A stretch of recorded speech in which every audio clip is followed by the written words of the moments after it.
제가 미국에서 박사과정에 막 진학한 직후에 있었던 일입니다. 박사과정은 미리 정한 공부를 다 해가서 수업 시간에는 토론을 하면서 수업을 진행하기 때문에 미국 교수님들은 어떻게 생각하냐면 아무 말 없이 앉아 있으면 공부 준비가 하나도 안 돼 있다고 간주를 합니다. 그래서 그 수업에 따라가기 위해서 저는 매우 많은 양을 미리 읽고 공부를 해 가야만 했습니다. 그런데 문제는 미국 도서관은 한국에 있는 학교의 도서관처럼 오랜 시간까지 열지 않는다는 거였습니다. 평일에도 좀 이른 저녁에 문을 닫았고, 그리고 주말에는 정말 오후 일찍 문을 닫았기 때문에 저는 공부할 장소를 찾아서 좀 헤매야만 했습니다. 그래서 찾았던 장소가 집 근처에 있는 카페였습니다. 그래서 종종 저는 집 근처에 있는 카페에 가서 밤늦은 시간까지 공부를 하곤 했습니다. 어느 날이었습니다. 여느 날처럼 저는 카페에서 밤 11시까지 공부를 했습니다. 그랬더니 이제 아내가 저를 데리러 온 겁니다. 그 밤늦은 시간에 아이들을 혼자 두고 오면 큰 일이 발생할 수 있고, 실제로도 미국 법에 의해서 아주 엄격하게 처벌받기 때문에 아내가 그 밤에 아이들까지 챙겨서 왔습니다. 그래서 우리 가족은 다시 5분 거리에 있는 집으로 출발을 하기 시작했습니다. 그런데 그때 이제 큰 문제가 발생을 하고 말았습니다. 카페 뒤편에 절길이 나 있었습니다. 그런데 너무 어둡다 보니까 제가 운전을 하다가 그만 그 철길로 차가 들어가 버리고 말았습니다. 철로에 차가 빠진 거죠. 물론 나름대로 몇 가지 이유는 있었습니다. 미국은 주요 도로조차도 가로등이 거의 없습니다. 그런 철길 같은 이면 도로에는 아예 가로등이 없었기 때문에 칠흑처럼 어두웠고, 그러다 보니까 그런 일이 발생을 했고요. 또 한 가지는 저는 석사과정과 박사과정 도시가 달랐습니다. 그러다 보니까 석사과정은 이제 미시간주에서 공부를 했고, 박사과정은 미국 켄터키주에 있는 한 도시에서 공부를 했는데요. 제가 박사 간 직후였기 때문에 아직까지 그 도시의 지리에 대해서는 제가 잘 몰랐습니다. 그러다 보니까 그런 일이 발생을 한 것 같습니다. 어쨌거나 철로에 바퀴가 빠졌습니다. 아무리 이 R 기어를 놓고 차를 빠져나오게 하려고 해도 차가 헛바퀴만 돌고 계속해서 더 수렁으로 빠지고 말았습니다. 밤 11시였고요. 그 철도는 1시간에 기차가 몇 대가 지나갈 정도로 기차가 자주 지나가는 길이었습니다. 심지어 비도 왔습니다. 날도 좀 추웠습니다. 어떻게 해야 될지 모르고 너무 당황하고 있던 그때에 저희 가정 뒤로 차 한 대가 쓱 지나가더니 차가 서는 겁니다. 그리고 창문을 내리더니 어떤 한 백인 아저씨가 이렇게 묻는 겁니다. Do you need any help? 이게 무슨 말이냐면 뭐 좀 도와줄까 이런 뜻입니다. 한국 사람이라면 딱 보면 견적이 나오지 않습니까? 지금 저 사람이 굉장히 곤란한 상황에 빠져 있다는 걸 알고 일단 내려서 뭔가 도와줄 것 같은데, 미국 분들은 그 상황에서조차 친절하게 먼저 묻고 저희가 도움을 원하는지 확인한 다음에 도와주셨습니다. 저희 부부는 당연히 네, 저희는 지금 정말 도움이 필요합니다라고 하니 그분 집이 바로 거기 앞이었습니다. 그래서 자기 집 앞에 차를 대더니 급한 대로 경찰에 전화를 걸어서 우선 경찰에 신고를 하고 아마 기차가 오지 못하도록 막았던 것 같아요. 그리고 나서 그분이 우리 부부 앞에 와서 우리 부부의 손을 잡고 한 말이 대단히 인상적이었습니다. 바로 우리 기도하자는 거였습니다. 알고 봤더니 제가 박사과정을 나온 그 학교를 나오신 그 지역의 목사님이셨습니다. 그래서 그 목사님은 우리 부부의 손을 잡고 간절히 지금 우리 가정이 겪고 있는 이 어려움을 하나님께서 해결해 달라고 간절히 기도했습니다. 그렇게 하고 나서 얼마 지나지 않아 경찰차가 한 대가 왔고, 또 그 경찰이 그냥 오지 않고 경찰이 가지고 있는 큰 견인차를 한 대 가져왔습니다. 그러더니 그 경찰 아저씨들이 이렇게 보시더니 이거 그냥 앞바퀴에 줄을 매달아서 들어가지고 빼면 되겠군 이렇게 하시더니 그 큰 차를, 한국에 있는 그랜드 카니발과 비슷한 규모의 차였습니다. 그 큰 차를 덜렁 들어가지고 열차 그 선로 밖으로 끄집어내면서, 그리고 그 바쁜 와중에도 차량 하부를 이렇게 랜턴으로 살펴보시면서 차가 얼마나 손상이 되어 있는지도 꼼꼼하게 점검을 해 주셨습니다. 그래서 저희는 생각보다 쉽게 그 어려움을 극복을 하고 집으로 돌아왔고 그 다음날 제가 수업도 잘 마칠 수가 있었습니다. 제가 그 도시에 한 5년 정도 더 거주를 하면서 정말 수백 번도 넘게 그 철로를 지나갔습니다. 지나갈 때마다 바로 그때 그 일이 떠올랐고, 지나갈 때마다 그 목사님이 우리의 손을 붙잡고 한 기도의 내용이 생각이 났습니다. 바로 우리가 어떤 어려움에 갑작스럽게 처했을 때 우리는 다른 인간적인 방법보다도 먼저 하나님께 기도해야 된다는 것을 저는 뼈저리게 체험하고 배웠습니다. 오늘 본문에서 사도 바울도 똑같은 내용을 이야기를 하고 있습니다. 바로 교회에 감당하지 못할 어려움이 닥쳤을 때 사도 바울은요, 먼저 기도할 것을 주문하고 있습니다.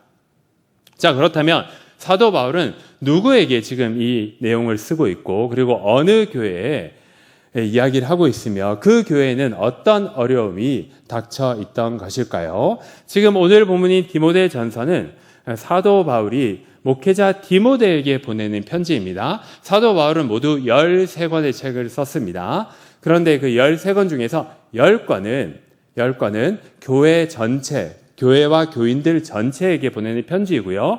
3권은 목회자 개인에게 보내는 편지입니다.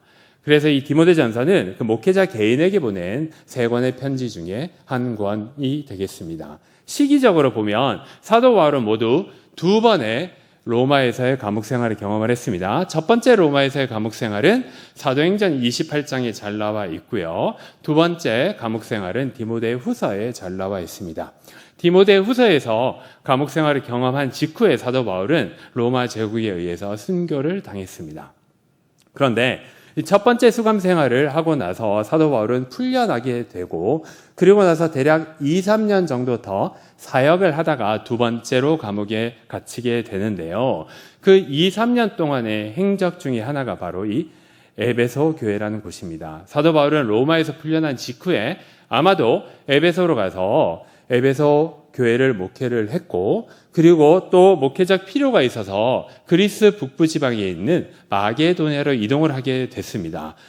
그러면 이제 이 에베소 교회를 누군가에게 맡겨야 될 거 아닙니까? 바로 사도 바울이 너무나도 아끼던 영적인 아들과도 같은 디모데에게 이 교회를 맡기고 가게 됩니다. 그래서 사도 바울은 마게도냐로 이동한 직후에 이 에베소를 목회하고 있던 디모데에게 편지를 쓰게 되는데요. 그 책이 바로 이 디모데 전서입니다. 그렇다면 이 디모데가 목회를 하고 있던 에베소는 어떤 동네였을까요? 이 터키 동쪽의 아나톨리아 반도 남서쪽에 위치한 도시입니다. 오늘날의 터키의 가장 큰 도시는 이스탄불인데요. 두 번째로 큰 도시로 이즈미르라는 도시가 있습니다. 그 이즈미르 남쪽 한 80km 지점에 고대 에베소가 있었습니다.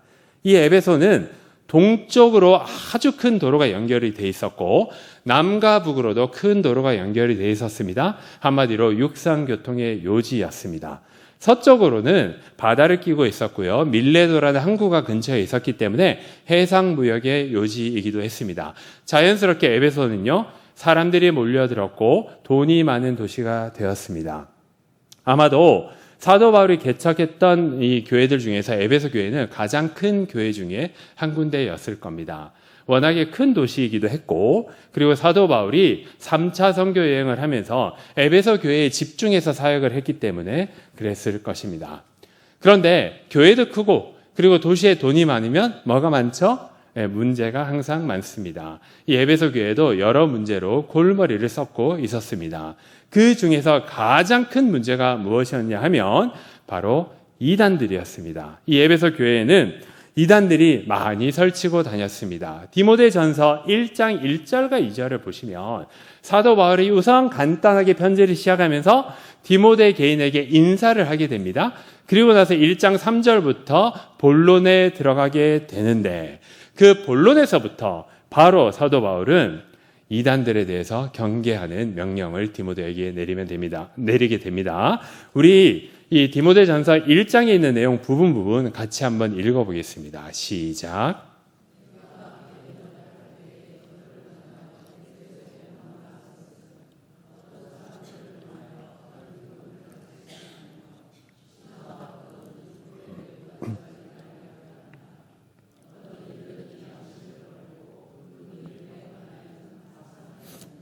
아멘.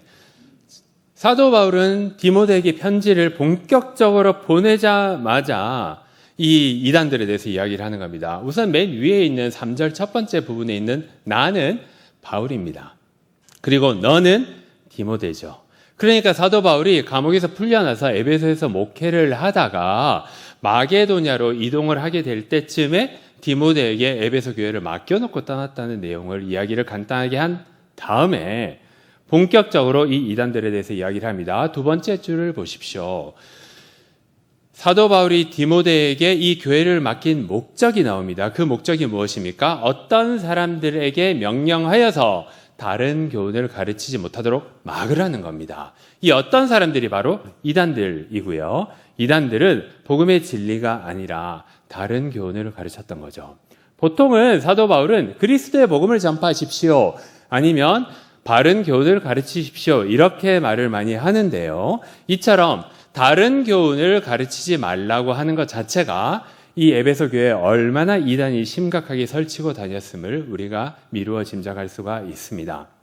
그렇다면 이 이단들은 어떤 내용으로 교회를 어지럽히고 있었을까요? 이 4절을 한번 보십시오. 신화와 끝없는 족보에 몰두를 했다고 이야기를 하고 있습니다. 학자들이 여기에 대해서 여러 가지 견해를 제시하고 있습니다. 그런데 저는 이 이단들이 바로 이 율법에 있는 신화와 율법에 있는 족보에 지나치게 몰두해서 율법만을 가르쳤다, 이렇게 보고 있습니다. 그 말은 믿음을 가르치지 않았다는 내용이죠. 그렇다면 이 이단들의 특징은 무엇일까요? 19절을 보십시오. 두 가지가 있습니다. 우선 이 사람들은요, 양심이 없습니다. 이 양심이 없다란 말은요, 사랑이 없다, 이렇게 보셔도 됩니다. 그렇다면 이분들이 왜 사랑이 없을까요? 믿음이 없기 때문입니다. 바로 이분들의 믿음은요, 파선되었다고 이야기를 하고 있습니다. 참 재밌는 단어입니다. 이 파선되다라는 말은요, 마치 배가 폭풍우를 만나서 부서졌다, 이런 뜻입니다. 바로 이분들의 믿음이 폭풍우를 만난 배처럼 산산조각이 나서 흔적조차도 발견할 수 없을 정도로 이분들은요, 믿음이 전혀 없는 사람입니다. 그래서 이 이단들은요, 믿음이 우선 없습니다. 믿음이 없기 때문에 사랑도 없고 양심도 없습니다. 그리고 믿음이 없기 때문에 이분들은요, 율법에 집중하는 경향을 보입니다. 그러다 보니까 교회에 많은 문제를 일으키고 있는 거죠. 우리 교회 표 보이십니까? 사랑으로. 이 사랑으로의 원 구절이 갈라디아서 5장 6절인데요. 이 갈라디아서 5장 6절도 똑같은 말을 하고 있습니다. 무슨 말입니까? 믿음은 반드시 뭘로 표현이 된다고요? 사랑으로 표현이 되고, 사랑은 반드시 믿음에서 비롯된다는 겁니다. 그래서 이 이단들이요, 믿음이 없기 때문에 사랑이 없고, 사랑이 없기 때문에 양심이 없고, 양심이 없기 때문에 교회를 부정적인 행동으로 아주 어지럽히고 있다는 겁니다. 그래서 사도 바울은 이 시급한 문제에 대해서 먼저 디모데에게 경고를 하고 나서 디모데전서 2장부터 4장에 걸쳐서 아주 다양한 해결책들을 제시를 하고 있습니다. 그런데 그중 가장 첫 번째 해결책이 무엇일까요? 오늘 나온 본문, 기도입니다. 기도. 따라서 성도 여러분, 오늘 이 설교를 통해서 우리가 갑작스럽게 어려움을 겪었을 때 우선 기도로 문제를 해결하시기를 간절히 소망합니다. 오늘은 문제를 해결하는 기도 세 가지 측면을 살펴볼까 합니다. 우선 첫 번째 대지 같이 한번 읽어보겠습니다. 시작. 네, 우리는 구체적으로 감사하며 기도해야 합니다. 오늘 본문 1절에 잘 나와 있는데요. 우리 같이 1절의 말씀도 한번 읽어보겠습니다. 시작.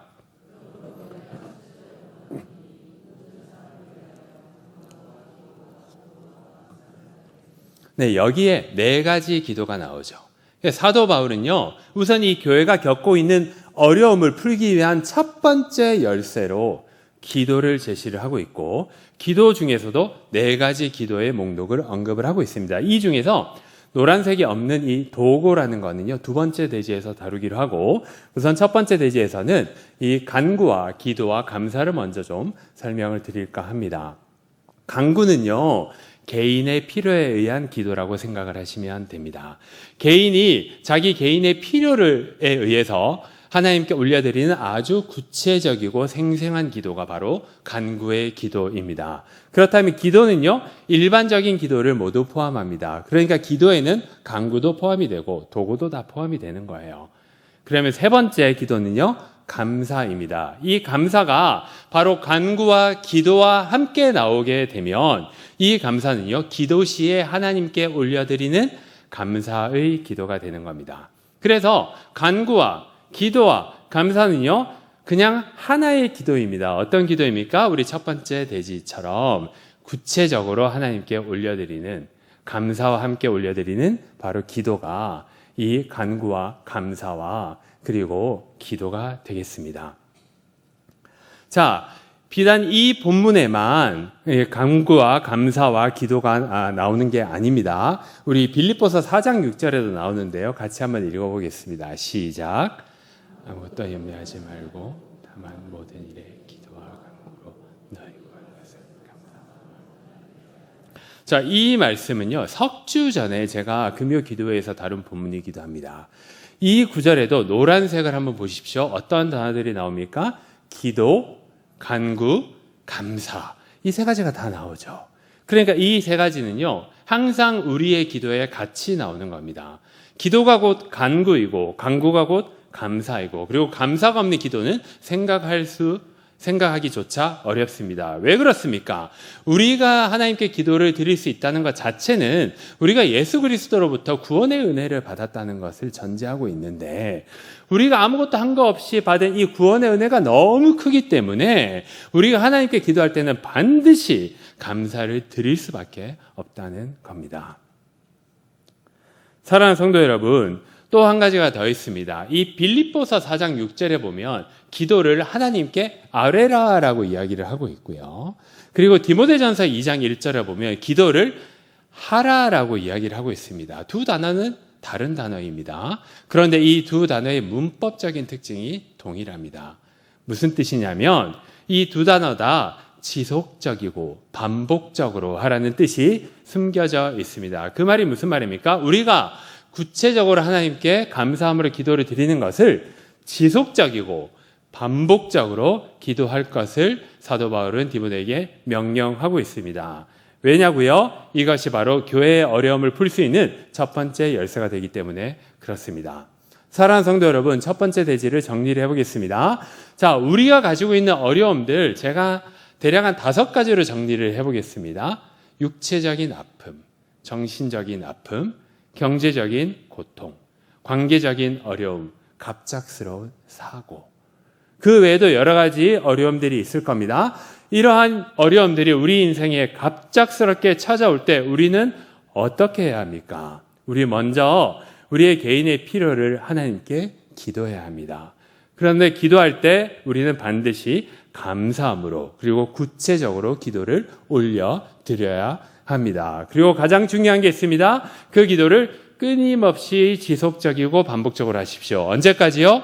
그 기도 제목이 해결될 때까지요. 바로 이 말씀을 붙들고 우리의 어려움들을 잘 극복하고 해결하시는 우리 성도님들 되시기를 간절히 소망합니다. 아멘. 자, 우리 두 번째 대지 같이 한번 읽어보겠습니다. 시작. 네, 우리는 우리의 개인의 기도 제목을 가지고 간구할 것뿐만 아니라 다른 사람을 위해서도 기도해야만 합니다. 오늘 본문 1절의 일부분과 2절의 말씀이 그 내용을 잘 다루고 있습니다. 다시 한번 1절, 2절 같이 한번 읽어보겠습니다. 시작.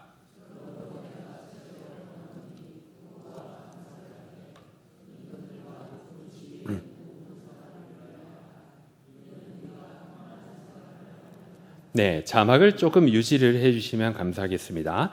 자, 두 번째로 우리는 도고해야 합니다. 이 도고란 말이 좀 어려운데요. 쉽게 생각하셔도 됩니다. 다른 사람을 위한 기도 혹은 중보 기도라고 생각하시면 됩니다. 그러면 중보기도의 대상이 누구입니까? 2절을 보십시오. 임금들과 높은 지위에 있는 사람들을 대상으로 기도를 하라고 하고 있습니다. 지금 이 디모데 전서는요, 수신처가 에베소 지역입니다. 그 말은 에베소의 지역 총독들과 에베소의 지역 관리들을 위해서 기도하라는 거예요. 오늘날로 우리 교회로 따지면은 우리 광진구 지역의 국회의원들과 광진구와 광진구 능동을 다스리고 있는 공직자들을 위해서 기도하라는 뜻입니다. 그렇다면 우리가 왜 이 임금들과 높은 지위에 있는 사람들을 위해서 기도해야만 할까요? 2절 후반절에 보시면 그 이유가 잘 나오는데요. 이는 우리가 평안한 생활을 하려 함이다. 이렇게 이야기를 하고 있습니다. 이 평안한 생활은요, 두 가지 차원에서 이야기를 할 수가 있습니다. 첫 번째로 우리의 이 신앙생활 혹은 이 디모데 전서의 무대가 되는 이 에베소 교회의 어려움의 문제를 해결하기 위해서 이 관리들의 도움을 받을 수도 있다라는 이 부분이 한 가지가 있고요. 또 한 가지는 이 에베소 교회의 사역에 있어서 이 관리들이 방해를 하지 않는다는 측면도 있습니다. 어찌되었든지 간에 사도 바울은 이 에베소 지역의 위정자들과 관리들을 위해서, 높은 자리에 있는 사람들을 위해서 디모데에게 특별히 기도할 것을 주문하고 있습니다. 자, 그렇다면 이 위정자들과 정치인들과 관리인들과 이 공직자들이 과연 하나님을 믿고 예수 그리스도를 주로 고백하는 사람들일까요? 예, 제 생각에는 아닙니다. 아마 거의 대부분은 하나님을 모르는 자들입니다. 그럼에도 불구하고 우리는 하나님을 모르는 사람들을 위해서 왜 기도해야 할까요? 사도 바울은 그 이유에 대해서 명확하게 이야기를 하지 않습니다. 그렇지만 하나님께서는 이 하나님의 구원 역사와 하나님의 역사를 진행시켜 나가는 데 있어서 반드시 교회를 다니는 사람만 이용하지 않기 때문에 그렇습니다. 때로는 하나님께서는 정치인도 이용하시고 공직자를 이용하셔서 이 나라의 역사를 이끌어 가시기 때문에 우리는 교회의 유익을 위해서, 그리고 에베소 교회의 목회자인 디모데는 에베소 교회의 유익을 위해서, 그 위정자들을 위해서 기도를 해야만 한다는 겁니다. 이러한 예는 구약 성경에 자주 나옵니다. 하나님께서는 예레미야 선지자의 입을 통해서 어떻게 예언하십니까? 이 하나님을 멀리하고 하나님께 죄를 일삼는 남유대 백성이 바로 바벨론의 느부갓네살 왕에 의해서 심판받을 것이다 라고 경고를 하고, 실제로 느부갓네살 왕에 의해서 남유대는 멸망하게 됐고 굉장히 많은 사람들이 포로로 바벨론에 끌려가고 말았습니다. 동시에 하나님은 이번에는 이사야 선지자의 입을 통해서 또 다른 예언을 주십니다. 이제 이스라엘 백성에게 회복의 메시지를 주는데요. 또다시 하나님을 잘 알지 못하는 페르시아 제국의 고레스라는 왕을 통해서 이스라엘을 멸망시켰던 바벨론을 멸망시키게 하시고, 바벨론의 포로로 잡혀갔던 백성들을 다시 유대 땅으로 돌려보낼 예언을 하시고, 실제로도 그렇게 하셨습니다. 바로 하나님께서는 이스라엘 백성들로 하여금 하나님을 더 잘 섬기고 그리고 더 잘 믿게 하기 위해서 바벨론 제국과 페르시아 제국을 이용해서 하나님께서는 하나님의 구원 역사를 진행시켜 나가는 거죠. 따라서 우리는 하나님께서 다양한 사람들을 통해서 하나님의 역사를 진행시켜 나가실 수도 있다는 사실을 믿고 우리는 높은 관리들과 왕을 위해서 기도해야 합니다. 자, 그렇다면 우리 이 오늘날의 상황에 어떻게 적용을 시킬 수가 있을까요? 교회와 개인의 두 차원으로 나눠서 한번 말씀을 드려보겠습니다. 우선 우리 교회적으로는요, 이 지역의 국회의원들과 공직자들을 위해서 열심히 기도해야 합니다. 그렇게 할 때 우리는 평안한 신앙생활을 할 수 있기 때문에 그렇습니다. 왜 그렇습니까?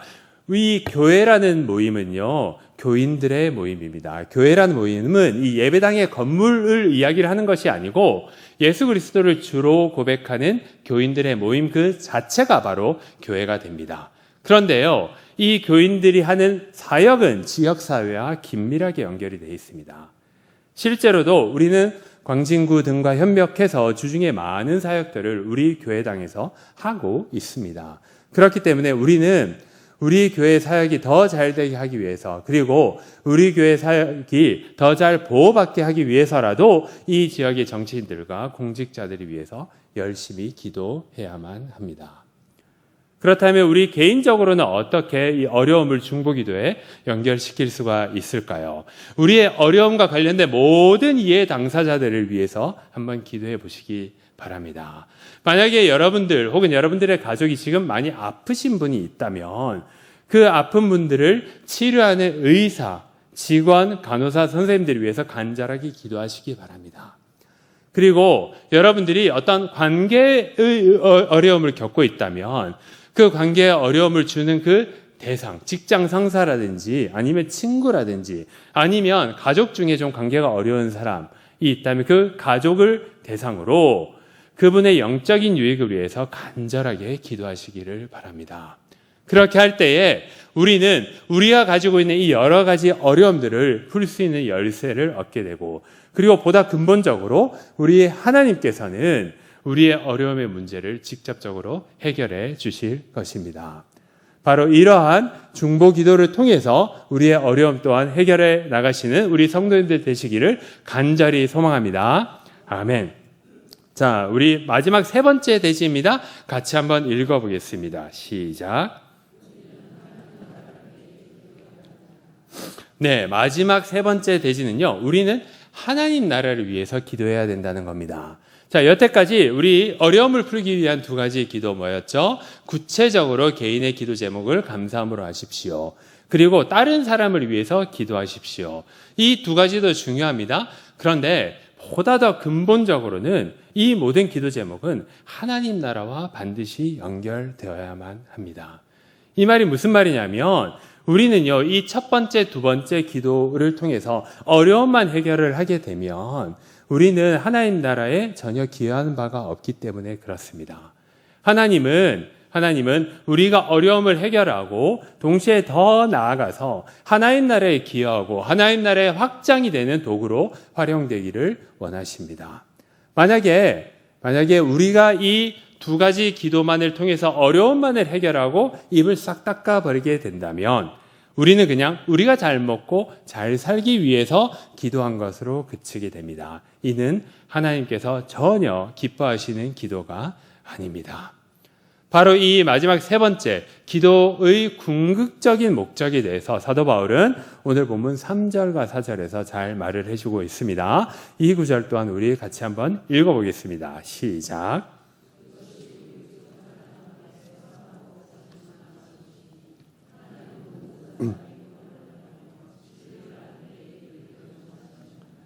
자, 사도 바울은요, 3절, 4절에서 에베소 교회가 실제로 기도해야 하는 궁극적인 목적을 밝히고 있습니다. 1절에서 두 가지 기도가 있다고 말씀을 드렸죠. 그 개인적인 기도와 중보 기도를 하나님께서 3절에서 하나님께서 기쁘게 받으신다고 이야기를 합니다. 그런데 거기에서 그치지 않고 4절을 보십시오. 기도의 궁극적인 목적에 대해서 사도 바울은 밝히고 있습니다. 바로 하나님은 모든 사람이 구원을 받으며 진리를 아는 데 이르기를 원하시기 때문에 우리는 기도해야 한다는 겁니다. 이 말이 무엇입니까? 지금 에베소 교회가 겪고 있는 당면한 문제는 이단들이 설치는 겁니다. 이 이단들이 설치는 이 문제를 해결하기 위한 수단으로 개인 기도와 중보 기도를 들었는데 이걸 통해서 이 문제가 해결이 된다면 보다 궁극적으로는 모든 사람들이 구원을 얻을 수가 있다는 겁니다. 모든 사람들이 구원을 얻는다는 말은 곧 하나님 나라가 확장된다는 것을 이야기를 하는 거예요. 그래서 사도 바울은요, 1차적인 그냥 교회가 가지고 있는 어려움에 집중하는 것이 아니라 최종적이고 궁극적인 이 기도의 목적을 강조함으로 말미암아 이 에베소 교회 성도들이 하나님 나라의 확장이 되는 도구로 활용되기를 간절히 소망하고 있는 겁니다. 사랑하는 성도 여러분, 말씀을 맺겠습니다. 우리가 정말 갑작스럽게 어려움을 겪게 된다면 어떻게 해야 할까요? 우리가 갑작스럽게 몸이 아프고 혹은 마음이 아프고 갑작스럽게 경제적인 고난이 우리에게 닥치고 관계에 어려움이 있고 급작스러운 사고를 당했다고 가정해 봅시다. 우리는 이 어려움을 어떻게 해결할 수 있을까요? 무엇보다도 먼저 기도하십시오.